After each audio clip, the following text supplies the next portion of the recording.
Welcome to my mini vlog. Hello नमस्ते सबैजना, सकुशल आरामै हुनुहुन्छ होला। आज चाहिँ म हजुरहरूलाई कालिका भगवती मन्दिर दर्शन गराउँछु। हामी चाहिँ यो गेटबाट भित्र प्रवेश गऱ्यौँ। यहाँदेखि भित्र चाहिँ जङ्गल छ, अलिकति हिँड्नुपर्छ मन्दिरसम्म पुग्नको लागि चाहिँ। यति आनन्द रमाइलो चराचुरुङ्गीहरूको आवाज, मान्छेहरू पनि धेरै भिडभाड छैन आज चाहिँ। म र मेरो बाबु चाहिँ हामी दुईजना गएको हो मन्दिरमा। अनि मन्दिर पुग्नुभन्दा अगाडि चाहिँ यहाँ हनुमानजीको मूर्ति राखिएको छ। मैले प्राय जसो मन्दिरहरूमा चाहिँ मन्दिर पुग्नुभन्दा अगाडि अथवा गेटमा हनुमानजीको मूर्ति राखेको देखेको छु। सायद सुरक्षाको लागि भनेर पनि राखिन्छ होला हनुमानजीको। अनि आज शनिबार पनि थियो, अनि हनुमानजीलाई फुल चढाए, धूप बत्ती गरेर अनि मन्दिरतिर लागे। मन्दिर पुग्नुभन्दा अगाडि त्यहाँ धेरै घन्टीहरू पनि राखिएको छ। मेरो बाबु चाहिँ प्रत्येक घन्टी बजाउँदै अगाडि हिँड्यो। अनि हामी बागलुङ कालिका मन्दिर पुग्यौँ। हजुरहरू पनि दर्शन गर्नुहोला। त्यहाँ चाहिँ भजन गाइन्छ, सधैँ डेली जसो भजन हुन्छ त्यहाँ।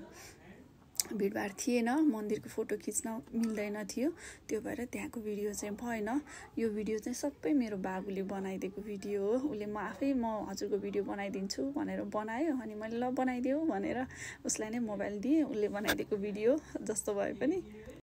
अनि आनन्दले भिडभाड नभएको बेलामा मजासँग पूजा गरेर मन शान्त पारेर एकछिन फोटोसोटो खिच्यौँ।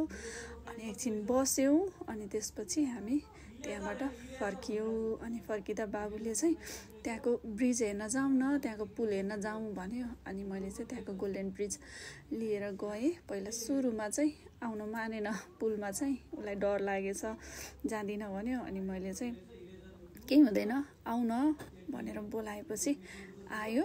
अनि उसलाई पुलमा तल पुगेपछि चाहिँ रमाइलो लाग्यो। कसरी पोज दिँदैछ, उसले पोज दिएको अरे, त्यो फोटो खिचिदिनु भनेर पोज दिँदैछ। अनि रमाइलो भयो, खुसी भयो। बच्चा यही नै त हो खुसी। खुसी हुनलाई ठुलो ठुलो कुरा हुनु पर्दैन, सानो सानो कुरामा पनि रमाउन जाने भने खुसी भेटिन्छ। Thank you so much.